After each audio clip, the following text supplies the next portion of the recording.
koni atu I te toru te kautaua, ahorangi Wayne Ngata e ngā kautiti kahana ki te oranga tonutanga o te reo Māori me te mātauranga Māori.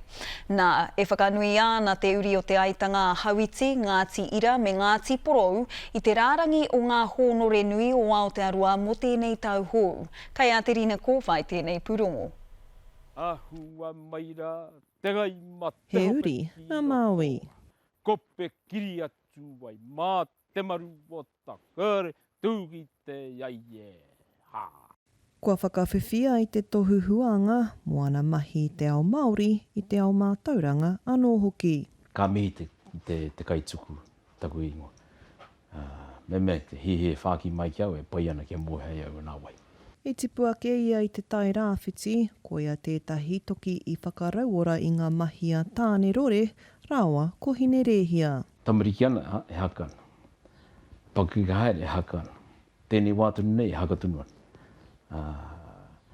Tāhisi ki tēnei me te mō tēte, ko tāku me te mō tēte ngā huetanga nui ki awa.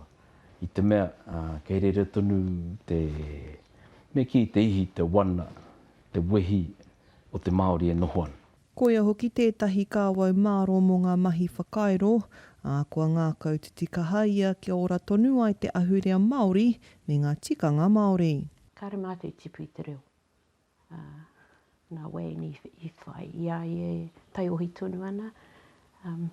Rāua ko Rekirangi, Gate, rāua tahi. I hoki mai te kura ki te kāinga, ia mātou e whakangāhu ana, nā rāua tahi I mō tētea. Ko ngā tohutau, ko ngā whakatauiratanga, o mātou mātua, meu ki te mahi. Kau e whakawhirina ki ati tētahi, māu no e kuhu. Kia oti a koe, kia tutuki a koe tāu I whai ai. Mea, I tōha te tangata, me mai. I ngā tau kua pahure, kua riro ia I ngā tūranga mana whakahaere, he oi hei tāna, he maha tonu ngā mahi kei mua I te aroaro. Ko ngā tohutohu āpirana, ko ngā kupu āpirana, ki ana uri. Tāne ki ai, e tipu e rea mō ngā rā o tau au, nā rira o tāku ki te ao nei. Te Māori e tipu e rea I ngā rā o tēnei tō koutou tō tātou au. Hea anoa popo me pera anu. Me kaua tātou e hoki atu nei ki āpirana, e re ripea tētai he oranga anō. Engari kei wareware, kua mate āpirana, me takatū tātou. Ko ia te whakatinanatanga o te kōrero, he wiwi, he Ngāti, he whanokē.